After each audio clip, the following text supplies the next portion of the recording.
మరి మిక్కిలిగా ప్రేమించిన మా ప్రీతండి, పరిశుద్ధమైన మా దేవ, పరిశుద్ధ పాదములకు వందనాలు చెల్లిస్తూ ఉన్నాను. మీ దయా సంకల్పంలో నాయన మమ్ములను ప్రేమించి లోకం నుంచి ప్రత్యేకపరిచి రక్షించుకొని నిత్యత్వమునకు వారసులుగా చేసుకున్న మీ ప్రేమంతటిని జ్ఞాపకం చేసుకొని స్తుతిస్తూ ఉన్నాం.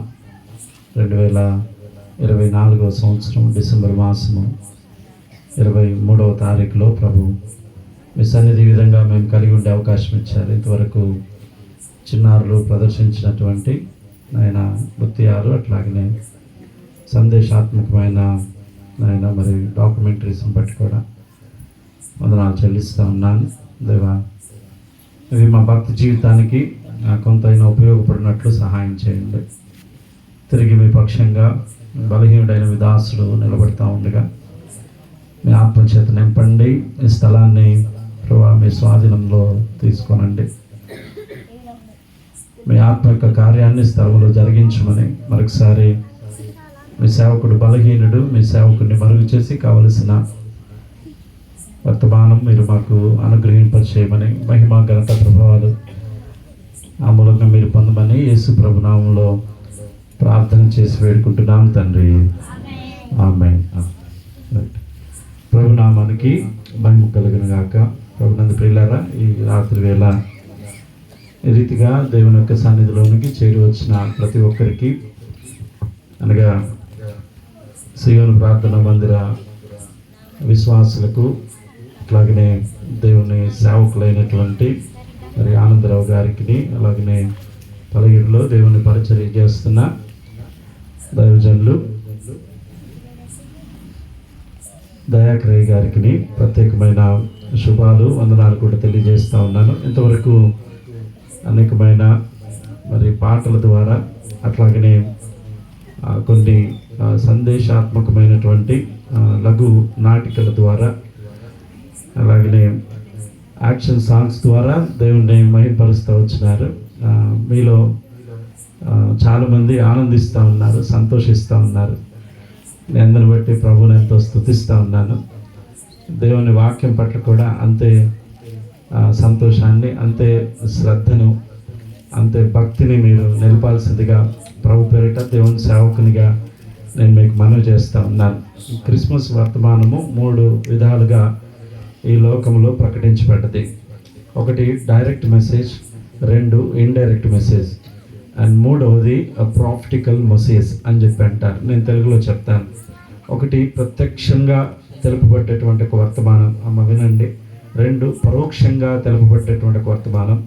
3 ప్రవచనాత్మకంగా తెలియజేయబడ్డటువంటి ఒక వర్తమానం. కాబట్టి ఈ రాత్రికాల సమయంలో నీకు, నాకు, మనందరికీ తెలియజేయబడ్డటువంటి ఒక వర్తమానం ఎట్లాంటిది అనేటువంటిది ఈ రాత్రి ఆలోచన చేయాల్సిందిగా ప్రభు పేరిట మీకు మనవి చేస్తున్నాను. 400 సంవత్సరాలు మలాకై మరియు మత్తయికి మధ్య ఉన్నటువంటి ఒక గ్యాప్లో దేవునికి మనిషికి మధ్య సహవాసం లేదు, సంబంధం లేదు, మాటలు లేవు. మనిషి తాను ఇష్టానుసారంగా జీవిస్తూ ఉండగా, దేవుని భయం లేకుండా, పాప యొక్క భీతి ఏమాత్రం లేకుండా ఈ లోకంలో మనిషి తనకు నచ్చినట్లుగా జీవిస్తున్నటువంటి ఒక క్రమంలో దేవుడు మనిషిని వదిలిపెట్టినట్టుగా, దేవుడు మనిషితో సహవాసం చేయటం మానివేసినట్లుగా ఆ సమయాన్ని, ఆ కాలాన్ని సైలెంట్ ఇయర్స్గా లేక డార్క్ డేస్గా బైబిల్ పండితులు వర్ణిస్తూ ఉన్నారు. ప్రేమైనటువంటి వారులారా, ఈ రాత్రికాల సమయంలో ఇలాంటి భయానకమైన పరిస్థితుల మధ్య ఎంతోమంది భక్తులు, రకరకాల విశ్వాసాలు, అభిప్రాయాలు కలిగిన వారు నిజమైన దేవుని గురించినటువంటి అన్వేషణ ప్రారంభించారు. అట్లాగే వారు ప్రభునందు ప్రియులారా, నిజమైన దేవుని కనుగొనాలని, నిజమైన దేవుని కలిగి ఉండాలని వారి యొక్క ప్రయత్నాలు చేస్తూ వచ్చారు, వెతుకుతూ వచ్చారు. నిజమైనటువంటి ఒక దేవుని గురించిన జాడ పట్టుకోవాలని ప్రయత్నం చేస్తూ వచ్చారు. కానీ ఎవరు కూడా దాన్ని గ్రహించలేరు, ఎవరు కూడా పట్టుకోలేదు, ఎవరు కూడా చేరలేదు, ఎవరు కూడా కనుగొనలేదు. కానీ ప్రియమైన వారులారా, దేవుని యొక్క కోపము, ఉగ్రత అంతా కూడా మౌనంగా 400 సంవత్సరాలు దేవుని ప్రజలపైన, భూమి మీద ఉన్న మనుషులపైన ప్రత్యేకంగా మరి దేవుడు చూపించినట్లుగా దేవుని యొక్క వాక్యంలో మనం చూస్తాం. పరిశుద్ధ గ్రంథంలో ఒక వచనాన్ని మీరు చదవండి. ది బుక్ ఆఫ్ మలాకై, మలాకి గ్రంథము 3వ అధ్యాయము 1వ వచనాన్ని 2వ వచనాన్ని చదివే ఆలోచన చేద్దాం. ఎవరైనా 1వ వచనం చదువుతారా?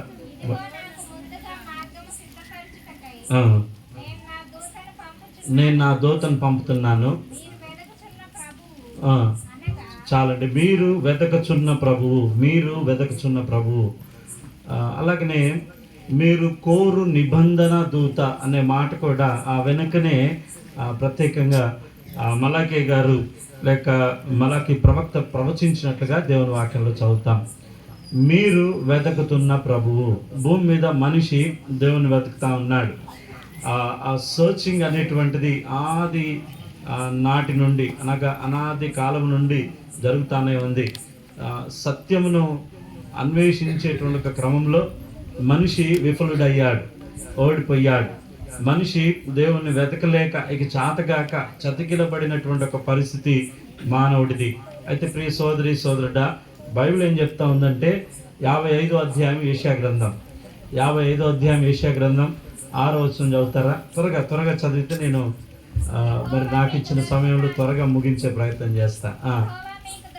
యెహోవా మీకు దొరుకు కాలమందు ఆయనను వెతకుడి. ఇది ప్రభు దొరికే కాలము, ప్రభు సమీపంగా ఉన్న కాలము, ప్రభు అందుబాటులో ఉన్న కాలము, లేక కృపాకాలం అని చెప్పి దేవుని యొక్క గ్రంథము తెలియజేస్తూ ఉంది. ప్రియ సహోదరి సహోదరుడా, ఈ రాత్రికాల సమయంలో ప్రత్యక్షంగా తెలియజేయబడ్డటువంటి వర్తమానాన్ని చెప్తాను. నేను పరోక్షంగా తెలియజేయబడ్డటువంటి ఒక వర్తమానాన్ని చెప్తాను. అట్లాగే ప్రవచనాత్మకంగా తెలియజేయబడ్డటువంటి లేక ప్రకటించినటువంటి ఒక వర్తమానాన్ని మీకు చెప్తా ఉన్నాను. 3వది మీకు చెప్తా ఉన్నాను. భక్తులు సుమారు 420 సంవత్సరాల క్రితం ప్రవచించిన ప్రవచన వాక్యాలవి. అంత మాత్రమే కాదు, 720 ఏళ్ల క్రితం క్రీస్తుకు పూర్వం మరొక ప్రవక్త కూడా ప్రవచిస్తూ వచ్చాడు. ఏమనంటే, ఇదిగో మీకు ఒక సూచన చూపుచున్నాను, కన్యక గర్భవతి అయి కుమారుని కన్ను, ఆయనకు ఇమ్మానుయేలను పేరు పెట్టుదురు. యెషయా గ్రంథం 7వ అధ్యాయము 14వ వచనంలో కూడా ఈ ప్రవచన యొక్క వాక్యాన్ని మనం చదువుతా ఉన్నాం. అంత మాత్రమే కాదు, దేవుని యొక్క వాక్యంలో మనం చూస్తాము 89వ కీర్తన 4వ వచనంలో కూడా ప్రత్యేకంగా క్రిస్మస్ను గూర్చినటువంటి ప్రవచన వాక్యము ప్రత్యేకంగా దేవుని యొక్క భక్తుని ద్వారా రాయించబడి ఉన్నది. మీరు చదవక్కర్లేదు. అలాగనే సంఖ్యాకాండం 24వ అధ్యాయము 17వ వచనంలో యాకోబులో నక్షత్రము ఉదయించును అనేటువంటి ప్రవచన వాక్యము క్రీస్తుకు పూర్వం 3600 సంవత్సరాల క్రితం లిఖించబడతా వచ్చింది. ప్రియమైనటువంటి వారులారా, ఏదేనులో కూడా యేసు క్రీస్తు ప్రభు యొక్క మరి పుట్టుకను గురించి లేక ఆగమనమును గురించినటువంటి మరి ప్రవచన వాక్యం కూడా ముందుగానే దేవుని యొక్క వాక్యంలో లిఖించడం జరిగింది. ఆదికాండం 3వ అధ్యాయం 16వ వచనంలో ఆ యొక్క మాటలు మనం స్పష్టంగా చదువుతాం. జాగ్రత్తగా వినండి.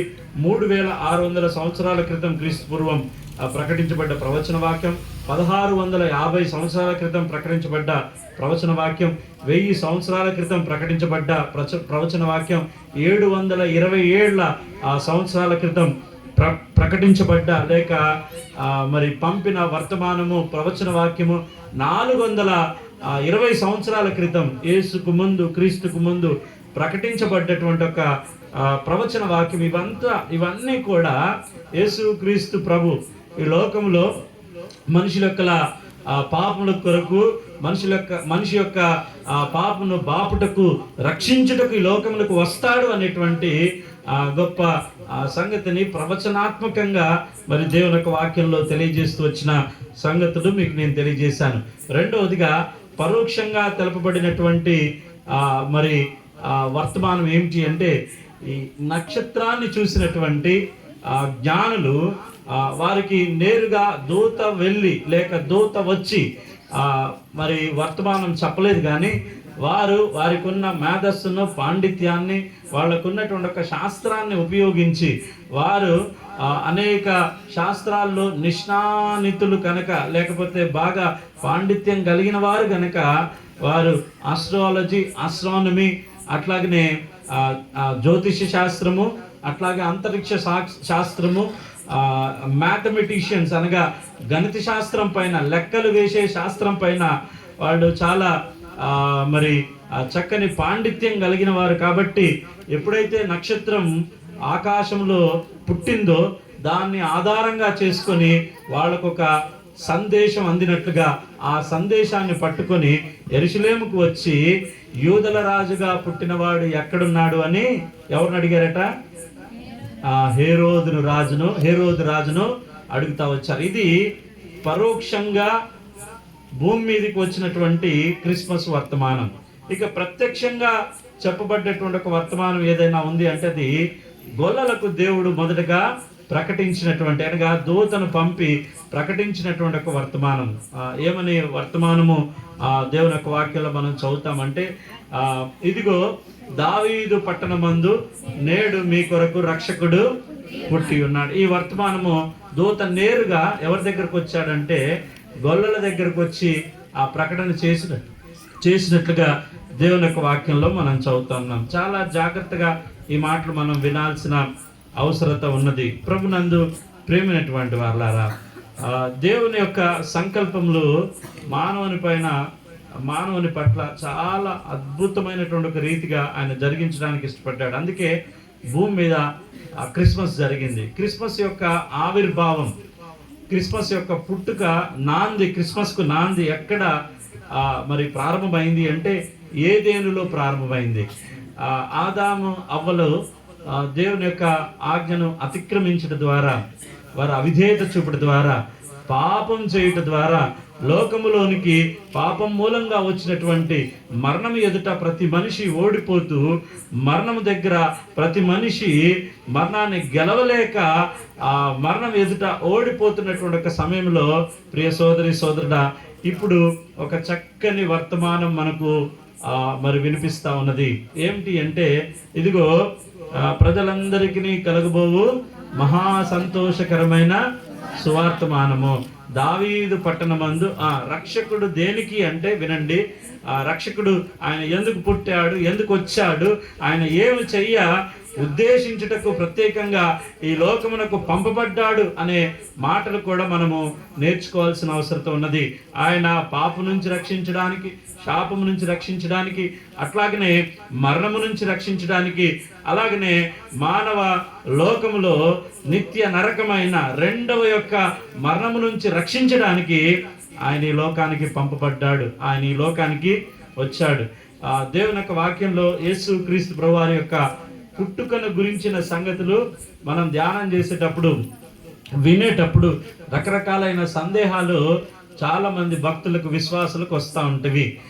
గమనించండి, ఇప్పటి వరకు మీరు చాలా చక్కగా పిల్లలు ప్రదర్శించింది వింటూ నవ్వుతూ ఉంటే మిమ్మల్ని చూశాను నేను. చాలా మంది నవ్వుతూ ఉన్నారు, చాలా చక్కగా దాన్ని అర్థం చేసుకుంటున్నారు, గుర్తుపెట్టుకుంటున్నారు. నాకు బాగా తెలుసు మీ గురించి. మీరు ఇళ్ళకి వెళ్ళి ఏ అమ్మాయి ఏం మాట్లాడింది, ఏ అమ్మాయి ఏ డైలాగ్ చెప్పింది భలేకి చెప్తారు, కానీ అదే వాక్యం గురించి చెప్పమంటే ఒక్కళ్ళు చెప్పరు. ఈరోజు వాక్యం అయ్యగారు ఏం చెప్పారు, వాక్యంలో విశేషమైన మాట ఏం చెప్పారు, వాక్యంలో మూల పదాలు ఏంటి, వాక్యంలో ముఖ్య వచనం ఏంటి, వాక్యంలోని అసలు సందేశం ఏంటంటే అస్సలు తెలియదు. ఇక్కడ పిల్లలు చేసింది మాత్రం భలేగా పట్టుకొని వెళ్తారు. మీరు ప్రియ సోదరుడా, నేను మనవి చేస్తా ఉన్నాను, కొంచెం బాధతో చెప్పిన ఈ మాట. యేసుక్రీస్తు ప్రభువారు ఎందుకని ఆయన శరీరము దాల్చి ఈ లోకానికి వచ్చాడో మనం ఎరగాల్సినటువంటి ఒక అవసరత చాలా ఉన్నది. నేను గబగబా ఒక 5 నిమిషాల్లో కొన్ని మాటలు చెప్పి ముగిస్తాను. క్రిస్మస్ అనేటువంటిది ఏంటో మీకు చెప్తాను, జాగ్రత్తగా వినండి. ప్రభు నా హృదయంలో పెట్టిన తలంపులు ఇవన్నీ. Christmas is a great project of almighty God. బాగా గుర్తుపెట్టుకోండి, ఇట్స్ ఏ ప్రాజెక్ట్ అంటే తెలుగులో ఏం చెప్తారండి మీరు? పిల్లలు, చదువుకున్న పిల్లలకు తెలుసు ఏమండి, ఒక పెద్ద ప్రాజెక్ట్ క్రిస్మస్. దీనికి నాంది ఎక్కడ పడింది అంటే ఏదేనులో పడింది. మళ్ళీ అక్కడికే వెళ్ళాలి మనం. ఎంత పెద్ద ప్రాజెక్ట్ అంటే ఈ ప్రాజెక్టు కొరకు పాత్రలను చూశాడు ప్రభు, స్థలాన్ని చూశాడు, అట్లాగే పరిస్థితులు చూశాడు, రాజకీయ, సామాజిక, భౌగోళిక, మతపరమైనటువంటి ఒక సంస్కృతి విధానాలన్నింటి మధ్య అన్నింటినీ కలబోసి అన్నింటినీ కలిపి ఆయన ఈ క్రిస్మస్ అనేటువంటి ఒక పెద్ద ప్రాజెక్ట్ను ఆయన ప్రారంభించడం జరిగింది. ఎప్పుడంటే ఈ ప్రాజెక్ట్లో చాలా మంది ప్రజలను, దేవుని యొక్క భక్తులను ఆయన ఇన్వాల్వ్ చేయటం జరిగిందనమాట. ఎక్కడి నుంచి మొదలు పెడతామంటే ఏదేనులో నుంచి మీరు ఆలోచన చేయండి. ఆదాము తర్వాత పాపం మూలంగా ఆదాము ఆ ఏదేను నుంచి గెంటివేయబడ్డ తర్వాత ఆదాము సంతానములో నుండి వచ్చినటువంటి హేబేలు మొదలుకొని ఈ ప్రాజెక్ట్లో ప్రతి ఒక్కరు విరివిగా పాల్గొన్నారు, విరివిగా పార్టిసిపేట్ చేశారు. బాగా జాగ్రత్తగా ఈ మాటలు విన్నారు మీరు. ప్రియ సోదరి సోదరుడా, ఈ రాత్రికాల సమయంలో ఇది చాలా పెద్ద ప్రాజెక్టు, చాలా గొప్ప ప్రాజెక్టు క్రిస్మస్. అమ్మ మీకు అర్థమైందా? ఇందులో చాలా పాత్రలు ఉన్నాయి. ప్రాముఖ్యమైన విశేషమైనటువంటి ఒక స్థలాలు ఉన్నాయి, ప్లేసెస్ ఉన్నాయి, ఇంకా రకరకాలైనటువంటి ఒక సంభవాలు, సంగతులు, సంభాషణలు ఈ క్రిస్మస్లో మనకు కనిపిస్తూ ఉంటాయి. ప్రియ సోదరి సోదరుడా, ఈ పథకము దేవుడు మొదటిగా ఏదేనులో ప్రారంభించాడు. ఇదేం పథకం అంటే రక్షణ పథకము. బాగా గుర్తుపెట్టుకోండి.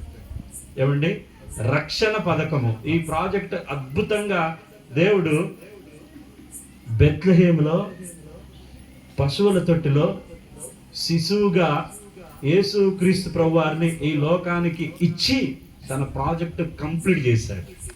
అర్థమైందా? చాలామంది ఈ భూమి మీద ఉన్నటువంటి ఒక నాయకులు ఏదన్నా ఒకటి ప్రారంభిస్తే, ఏదన్నా ఒకటి తలిపెడితే, ఏదన్నా ఒకటి ప్రారంభిస్తే దాన్ని పూర్తి చేస్తారో లేదో తెలియదు. కానీ ఈ ప్రాజెక్టు 3600 సంవత్సరాల క్రితం యేసయ్యకు ముందు ప్రారంభించబడ్డది. ఎక్కడట? క్రీస్తు యొక్క పూర్వం 4 సంవత్సరాల క్రితం. ఎక్కడ? పాలస్తీనా దేశంలో. అమ్మ వింటున్నారు మీరు? బెత్లెహేం అనేటువంటి ఒక కుగ్రామంలో పశువుల తొట్టి అనేటువంటి ఒక స్థలంలో యేసు ప్రభు వారు శిశువుగా జన్మించినటువంటి ఒక సమయంలో ప్రాజెక్టు కంప్లీట్ చేయబడింది. సో ఈ ప్రాజెక్టు కొరకు చాలా మంది పనిచేశారు. హేబేల్, నోవాహు, అబ్రహాము, ఇస్సాకు, యాకోబు, అమ్మ వింటున్నారా? మోషే, దావీదు, దానియేలు, జోబు, వీళ్ళంతా కూడా ఈ రక్షణ ప్రణాళికలో, రక్షణ పథకంలో పాలుభాగస్తులు. కేవలం పురుషులే కాదు, స్త్రీలు కూడా ఈ రక్షణ పథకంలో పాలుభాగస్తులు కదా. ఎన్నిక లేని వారు, ఏమాత్రం విలువ లేనటువంటి వాళ్ళు ఈ క్రిస్మస్లోనికి దేవుడు వారికి భాగాన్ని ఇవ్వడానికి ఇష్టపడతా వచ్చాడు.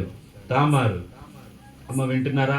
యూదా యొక్క కోడలు రూతు, అన్యురాలైనటువంటి ఒక రూతు. వింటున్నారా? బెత్సబా అన్యురాలైనటువంటి దావీదు యొక్క భార్య, లేకపోతే ఊరియా భార్య. వింటున్నారా మీరు? రాహాబు.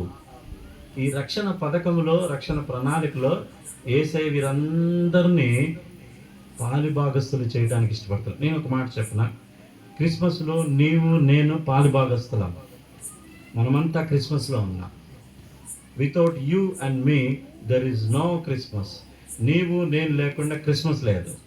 అర్థమైందా? నీవు నేను ఉన్నాం కాబట్టి ఈ రక్షణ ప్రణాళికలో, ఈ రక్షణ పథకంలో, ప్రభు తలపెట్టినటువంటి ఈ మహాయజ్ఞంలో, ఈ గొప్ప ప్రాజెక్ట్లో నీవు నేను ఉన్నాం కాబట్టి వీఆర్ సెలబ్రేటింగ్ క్రిస్మస్. మనము క్రిస్మస్ను సంతోషంగా, ఆనందంగా జరుపుకుంటున్నాం. ప్రియ సోదరి సోదరుడా, నేను 5 నిమిషాలు అన్నాను, అప్పటికే 3 నిమిషాలు అయింది. ఇంకో 2 నిమిషాల్లో కొన్ని మాటలు చెప్పే ప్రయత్నం చేస్తాను. క్రిస్మస్ అనేటువంటిది, మరి ఇంకో మాట చెప్తాను వినండి. క్రిస్మస్ అనేటువంటిది it's a mission of God. గుర్తుపెట్టుకోండి, దేవుని యొక్క మిషన్ ఇది. అమ్మ వింటున్నారా? మీకు ఎంతమందికి అర్థమవుతుంది నా మాటలు? ఇంకొక స్కిట్ లేకపోతే ఏదో మీరు చూసినటువంటి ఒక నాటిక వేస్తే బాగుంటుంది కదా. ఏంటి అంత సైలెంట్ అయిపోయారు? ఏంటి సీరియస్గా చూస్తున్నారు? మీ చేతుల్లో మీ పక్కన రాళ్ళు లేవు కానీ అట్లా చూస్తున్నట్టుంది నాకెళ్ళి. అట్లా చూడకండి, కొద్దిగా జాగ్రత్తగా వెళ్ళండి. Christmas is a mission. దేవుడు సంకల్పించుకున్నటువంటి ఒక అద్భుతమైనటువంటి కార్యాచరణ, ఒక పనిని గురించి దేవుడు ముందుగానే సిద్ధపరిచినటువంటి ఒక అద్భుతమైనటువంటి ఒక కార్యాచరణ, అదే క్రిస్మస్. ఆ క్రిస్మస్లో ఏం జరిగిందంటే, బైబిల్లో నేను కొన్ని వచనాలు చెప్తాను, గబగబ చెప్తాను, అవి మీరు చదవండి, త్వరగా చదవండి. అపోస్తల కార్యములు త్వరగా చదవండి. అపోస్తల కార్యములు 3వ అధ్యాయము 26వ వచనం, చివరి వచనం అనుకుంటా. దేవుడు తన సేవకుని పుట్టించి మీలో ప్రతివాన్ని వాని దుష్టత్వము నుంచి మళ్లించుట వలన మిమ్మల్ని ఆశీర్వదించుటకు ఆయనను మొదటగా మీ వద్దకు పంపెను. అట్లాగే గలతీలకు రాసిన పత్రిక 4వ అధ్యాయం 4వ వచనం, గలతీ 4:4, త్వరగా. అయితే కాలము సంపూర్ణమైనప్పుడు దేవుడు తన కుమారుణ్ణి, అక్కడి వరకు చాలమ్మా, దేవుడు తన కుమారుణ్ణి పంపెను. ఇప్పుడు చదవండి దేవుని వాక్యంలో లూకాసు వార్త 19వ అధ్యాయం 10వ వచనం. లూకాసు వార్త అందరికి తెలుసు కదా ఇది. నశించిన దాన్ని వెదకి రక్షించుటకు మనుష్య కుమారుడు వచ్చెను. అలాగనే తిమోతికి రాసిన మొదటి పత్రిక, చెప్పకుండా చదివేస్తుంది, పాపులను రక్షించుటకు క్రీస్తు యేసు ఈ లోకమునకు వచ్చును. యెషయా గ్రంథము 9:6 వచనం ఏముందంట? మొదటి వరస మాత్రం చదవండి చాలు, ద ఫస్ట్ లైన్. ఏలయనగా మనకు శిశువు పుట్టెను అనే మాట రాయబడ్డది. జాగ్రత్తగా వినండి. What is the machine of God? ఏంటి అసలు దేవుని యొక్క ప్రణాళిక, దేవుని యొక్క కార్యాచరణ మానవుని పట్ల అని అంటే వినండి. దేవుని యొక్క వాక్యంలో మనం క్రిస్మస్ను అర్థం చేసుకునే విషయంలో చాలా తారతమ్యాలు ఉన్నాయి, చాలా భేదభావాలు ఉన్నాయి, రకరకాలైనటువంటి ఆలోచనలు ఉన్నాయి. అయితే మనం ఇప్పటిదాకా చదువుకున్న వచనాల్లో నేను 3 సంగతులు మీకు చెప్తాను కదా. మొదట దేవుని వాక్యంలో మీరు విన్నారు, ఆయనను మొదటగా దుష్టత్వము నుంచి మళ్లించుటకు, అలాగే మనల్ని ఆశీర్వదించుటకు ఆయనను మొదటగా పంపినని దేవుని వాక్యంలో రాయబడ్డది. రెండవది దేవుని వాక్యంలో ఇట్లా మనం చదివాము, కాలం పరిపూర్ణమైనప్పుడు దేవుడు తన కుమారుణ్ణి పంపెను. రెండో మాట, నశించిన దాన్ని వెదకి ఆయన వచ్చెను. మనుష్య కుమారుడు పాపులను రక్షించుటకు క్రీస్తు యేసు. వింటున్నారా? ఇటు చూడండి, నాకెళ్ళి చూడండి, నా వైపు చూడండి అమ్మ. అమ్మ కొద్ది నిమిషాలే, నేను 2 నిమిషాలన్నా 2 నిమిషాలే ముగిస్తాను, జాగ్రత్త వినండి. మనుష్య కుమారుడు వచ్చెను.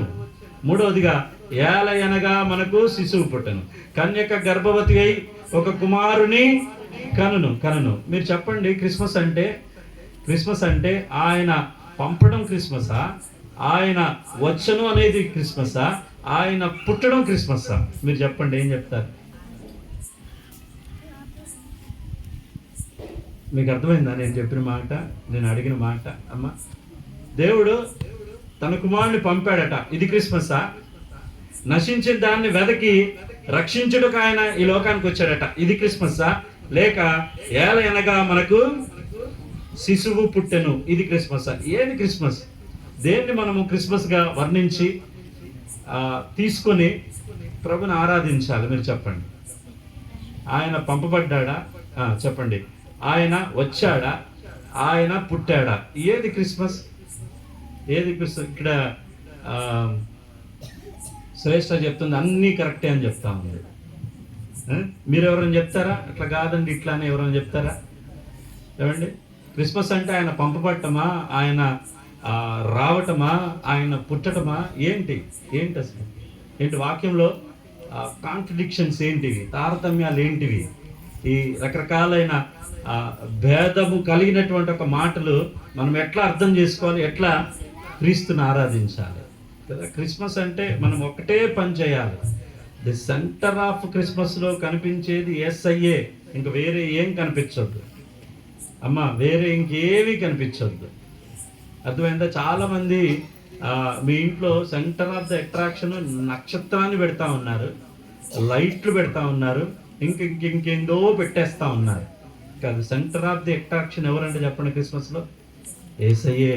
యేసయ్య కాకుండా దేనికి మీరు వెలువిచ్చినా, ప్రాధాన్యత ఇచ్చినా, ఇక దేన్ని మీ కన్ను చూసినా మీరు క్రిస్మస్ కాదు చేసేది మరి ఇంకేదో చేస్తున్నట్టు. జాగ్రత్తగా వినండి. ఆ 3 సంగతులు 3 మాటలు కరెక్టే. అది ఎట్లో చెప్తాను నేను మొదటే చెప్పాను, Christmas is a machine of God. దేవుడు సంకల్పించుకున్నటువంటి అద్భుతమైన కార్యాచరణ అది. అది ఏంటి అంటే ఆయన తన కుమారుణ్ణి పంపాడు. ఎందుకు పంపాడు అంటే భూమి మీద పరిస్థితులన్నీ పాడైపోయాయి, చెడిపోయాయి, అస్తవ్యస్తంగా మారిపోయింది. మనిషి పాపమునకు మరి బాగా అలవాటు పడిపోయాడు. అందుకొరకే తన ప్రియ కుమారుని లోకానికి పంపాడు. మానవుని బాగు చేయటానికి, సరి చేయటానికి, మానవుని కట్టడానికి, నిలబెట్టడానికి, మానవ యొక్క జీవితాన్ని బాగు చేయటానికి ఆయనను మొదటగా పంపెను. ఆయన పంపినందుకు అర్థమైందా? నిన్ను నన్ను బాగు చేయటానికి, నా జీవితాలను ఉద్ధరించడానికి, సరిచేయటానికి, అర్థమైందండి, నిలబెట్టడానికి దేవుడు తన ప్రియకుమారుణ్ణి పంపాడు, మన కోసం అనుగ్రహించాడు. యోహాను సువార్త 3:16 ఆ మాట చదువుతా ఉన్నాం. ఇక రెండో మాట, నశించిన దాన్ని, అబ్బాయిలు వినండి అయ్యా, నశించిన దాన్ని వెదకి రక్షించుటకు మనుష్య కుమారుడుగా ఆయన ఈ లోకానికి వచ్చారు. క్రిస్మస్లో ఈ మాట కూడా చాలా జాగ్రత్తగా ఆలోచించేయండి. ఎందుకు ఆయన వచ్చారో చెప్తాను నేను. కలువరి సిలువ అనే బలిపీఠం మీద ఆయన మనందరి యొక్క పాపాలను మోసి ఆ బలిపీఠం పైన విరువబడి సజీవ యాగముగా తన ప్రాణము దారబూసి అర్పించడానికి ఆయన వచ్చాడు. అది క్రిస్మస్. ఒకే ఒక వ్యక్తికి, ఒకే ఒక మనిషికి భూమి మీద ఆయన పుట్టినప్పుడే ఆయన చావెప్పుడో తెలుసు. అది యేసయ్య. ఆయన ఎందుకు వస్తున్నాడు అంటే ఈ లోకంలో చాలామంది పిల్లలు కలిగితే వాళ్ళ గురించినటువంటి ఒక ఆలోచనలు, ఆశలు, కోరికలు, కలలు అద్భుతంగా ఉంటాయి. కానీ యేసయ్య ఈ లోకానికి వచ్చిందే దేనికోసం అంట? నా కోసము కలువరి సిలువ అనే బలిపీఠం పైన తన యొక్క ప్రాణం పెట్టడానికి వచ్చాడు కదా. ఆయన పుట్టుక తెలుసు, ఆయన చావు యొక్క సమయం కూడా ఎరిగి వచ్చినటువంటి ఒక దేవుడు. అండ్ థర్డ్ వన్, మూడో మాట చెప్తాను. మొదటి మాట, ఆయన పంపబడ్డాడు. That is mission of God, almighty God, తండ్రి అయిన దేవుని యొక్క మిషన్ అది. అండ్ సెకండ్, రెండో సంగతి ఏంటంటే ఆయన వచ్చాడు, నశించిన దాన్ని రక్షించడానికి వచ్చాడు ఆయన. It is mission of Jesus Christ, యేసు క్రీస్తు ప్రభువారి యొక్క కార్యాచరణ, ఆయన బాధ్యత, పని. ఆయనకు మాత్రమే ఆ దేవుడు కేటాయించినటువంటి ఒక ప్రత్యేకమైనటువంటి విలువ కలిగినటువంటి ఒక అద్భుతమైనటువంటి ఒక పని అని చెప్పేసి మనం నేర్చుకోవాలి, మనం తెలుసుకోవాలి. దాన్ని సిలువలో ఆయన సంపూర్తి చేస్తూ వచ్చాడు. అండ్ థర్డ్ వన్, మూడవది, మనకు శిశువు పుట్టిన. ఇది కూడా మీరు గమనించండి, వాస్తవమే. క్రిస్మస్లో మనం ఆరాధించుటకు, ఎరుగుటకు, తెలుసుకొనుటకు, నమ్ముటకు మూలమైనటువంటి ఒక వచనమే. ఇది ఎట్లా జరిగిందంటే ఆ మరియా గర్భవతి అయినది ఎట్లా చెప్పండి? పరిశుద్ధాత్మ వలన కలిగినది. అర్థమైందా? It is a mission of holy spirit of God. బాగా గుర్తుపెట్టుకోండి. మామూలుగా ఊరికినే రాలేదు. మనం కేరింతలు కొట్టడానికి, సంతోషించడానికి, ఆనందించడానికి, అర్థమైందా? మనల్ని మనం మర్చిపోయి తన్మయంతో ఊగి ఎగరటానికి కాదు Christmas. There is a purpose. గుర్తుపెట్టుకోండి. ఈ క్రిస్మస్ వెనుక చాలా, వినండి, కసరత్తు ఉంది, చాలా పెద్ద ప్రణాళిక ఉంది. వింటారా? దాన్ని మర్చిపోయి, దాన్ని విడిచిపెట్టి మన వాళ్ళందరికీ బాగా అలవాటైన సంగతి ఏంటంటే సంతోషం, ఆనందం, కేరింతలు. ఏమండి ఎక్కడ చూసినా మెర్రీ క్రిస్మస్, హ్యాపీ క్రిస్మస్. నేను చెప్పొద్దనట్లేదు. I don't want to steal your joy. మీ యొక్క అబ్బాయి నాన్న వినండిరా, మీ యొక్క ఆనందాన్ని నేనేమి పట్టుకొని వెళ్ళను. కానీ గమనించండి, ప్రభువును సొంతం చేసుకొని ఆనందించండి. ప్రభు మీ హృదయంలో జన్మిస్తే, ప్రభువును మీరు కలిగి ఉంటే ఆనందం వేరు కదా, ఆ సంతోషం వేరు కదా. ఆ సంతోషం లేకుండా బయట సంతోషం, బయట ఆనందం, బయట మీకు కలిగేటువంటి ఒక అనుభూతి, అర్థమైందా? మీ ఎక్స్పీరియన్స్ని ఎంత మీరు ప్రదర్శించినా ప్రభు లేకుండా అది కిసిమిస్ పండగ అవుతుంది, క్రిస్టమస్ పండగ అవ్వదు. ఏ పండగ చేస్తారో మీ ఇష్టం. ఇంకా ప్రియ సోదరి సోదరుడా, ఈ యొక్క రాత్రికాల సమయంలో నేను ముగిచ్చేస్తా ఉన్నాను. థర్డ్ వన్, మూడవ సంగతి ఏంటంటే ఇట్స్ ఎ మిషన్ ఆఫ్ సర్వోన్నతుని శక్తి నిన్ను కమ్ముకొనును కదా. క్రిస్మస్ ఎట్లాంటిది అని మనం ఆలోచన చేస్తే, దేవుని శక్తి మూలంగా ప్రత్యేకంగా భూమి మీద ప్రదర్శించబడ్డది. అమ్మ అర్థమైందా కదా. నేను చాలా విషయాలు చెప్పాను, ఎంతమంది గుర్తున్నాయో నాకు తెలియదు. నేను 3 సందేశాలు చెప్పాను, అర్థమైందా. 3 వర్తమానాలు చెప్పాను అమ్మ. భూమి మీదకి పంపబడ్డటువంటి క్రిస్మస్ వర్తమానాలు, అర్థమైందా. డైరెక్ట్ మెసేజ్ చెప్పాను, ఇండైరెక్ట్ మెసేజ్ చెప్పాను, ప్రొఫెటికల్ మెసేజ్ చెప్పాను. అట్లాగే 3 మిషన్లు చెప్పాను. ఒకటేమో గాడ్ మిషన్, తండ్రి అయిన దేవుని మిషన్, కార్యాచరణ. రెండవది జీసస్ మిషన్, యేసుక్రీస్తు ప్రభువారికి ప్రత్యేకంగా ఇవ్వబడ్డటువంటి ఒక మిషన్, అది సిలువలో ఆయన సంపూర్తి చేశాడు. అండ్ థర్డ్ వన్, మూడవది ఏంటి అంటే పరిశుద్ధాత్మునికి ప్రత్యేకంగా ఇవ్వబడ్డటువంటి ఒక కార్యాచరణ. మరియా యోసేపులు కూడా వారు క్రిస్మస్ సమయంలో సంపూర్ణమైన విధేయత చూపటం ద్వారా దేవుని యొక్క ఆత్మ వారికి సరిపోయినంతగా సహాయపడటం ద్వారా వారు దంపతులుగా యేసుక్రీస్తు ప్రభు యొక్క తల్లిదండ్రులుగా నిలదొక్కుకోవడానికి పరిశుద్ధాత్ముడు సహాయం చేస్తూ వచ్చాడు. కాబట్టి పరిశుద్ధాత్ముని యొక్క ప్రమేయము క్రిస్మస్లో చాలా అద్భుతం. సో కాబట్టి ఇవేమీ చూడకుండా, ఇవేమీ జ్ఞాపకం చేసుకుండా, వీటిని ఏమీ చేయకుండా మీరు క్రిస్మస్ చేస్తే అది క్రిస్మస్ కాదు. సరే, ఏం చేస్తారో మీరు ఆలోచన చేయండి. మీరు ఇంటికి వెళ్ళేటప్పుడు ఒకటి అనుకొని వెళ్ళండి, మీకు ఒక మిషన్ కావాలి. మీరు వెళ్ళేటప్పుడు గాడ్ హ్యాజ్ ఎ మిషన్. ఏంటి అంటే పాడైపోయిన లోకాన్ని బాగు చేయటం. అది ఆయన చేశాడు, భూమి మీదకి యేసయ్యను పంపించి. మీ మిషన్ ఏంటి చెప్పండి. మీ ఇంట్లో చాలామంది ఉన్నారు, ప్రభు దగ్గరికి రానోళ్ళు ఉన్నారు, నమ్మనోళ్ళు ఉన్నారు, భర్త ఉన్నాడు, పిల్లలు ఉన్నారు, స్నేహితులు ఉన్నారు, చెల్లెలు ఉంది, అక్క ఉంది, మామ ఉన్నాడు, ఇంకా రకరకాలుగా చాలామంది ఉన్నారు. మీ మిషన్ ఏంటి చెప్పండి కదా. ఇంటి దగ్గర మీరు చెంగు మీ తలపైన కప్పుకొని, ఒకవేళ బైబిల్ పట్టుకొని భక్తి యుక్తంగా ఒకవేళ దేవుని మందిరానికి వచ్చినంత మాత్రాన మీరు విశ్వాసులు కాదు. గుర్తుపెట్టుకోండి, ఒక మిషన్ పెట్టుకోండి. ప్రార్థనా జీవితము, భక్తి జీవితము, అర్థమైందా, సంఘ జీవితము, అట్లాగే దేవునితో మీకున్నటువంటి సహవాస జీవితము, ఒక మిషన్ పెట్టుకోండి. అసలు ఏంటి నా జీవితం, ఏంటి నా భక్తి, ఏంటి నా బ్రతికేంటి, అర్థమైందా, నేను ఎంత మేరకు విశ్వాసిని, ఇవేవి ఈ సంగతుల్లో వేటిలో కూడా మీకు సమాధానం దొరకపోతే ఒక మిషన్ పెట్టుకోండి. సంవత్సరం గడిచిపోతా ఉంది కదా, 23వ తారీఖు ఇంకొక 7 దినాలు ఉన్నదా, 6 దినాల 7 దినాల తర్వాత కొత్త సంవత్సరంకి వెళ్తాం. ఎట్లా ప్రారంభించారు జనవరి, ఎట్లా ఎండ్ చేస్తూ ఉన్నారు. ఏదన్నా ఒక్క పనున్న జరిగిందా, ఏమన్నా జరిగిందా, ఏదన్నా అనుకున్నది, ఏదన్నా ఆలోచించింది, ఏదన్నా మొదలుపెట్టింది, ఏదన్నా జరగాలి అని చెప్పి కోరి ప్రార్థన చేసింది, ఏమీ చేయకపోతే అట్టర్లీ ఫెయిల్డ్ అని అర్థం.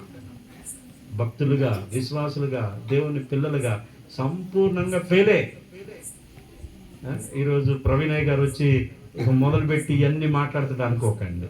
మీరు వెళ్ళేటప్పుడు ఒకటి పట్టుకొని వెళ్ళండి, ఒక మిషన్ పట్టుకొని వెళ్ళండి. నా బిడ్డలు, నా భర్త, నా కుటుంబం, మేమంతా కూడా భక్తి విషయంలో మా యొక్క జీవితాలను సరి చేసుకోవాలి. దేవుని సన్నిధికి వారిని నడిపించే విషయంలో, దేవుని యొద్దకు వారిని నడిపించే విషయంలో నేను పట్టుదల కలిగి ఉంటాను. నా సాయశక్తుల, అర్థమైందా, నా బాధ్యత ఏమండి, నా కోరిక ఏమంటే దేవుడు నాకు ఇచ్చినటువంటి ఈ మిషన్ను నేను ఫుల్ఫిల్ చేస్తాను. నేను పట్టుకొని వెళ్తాను.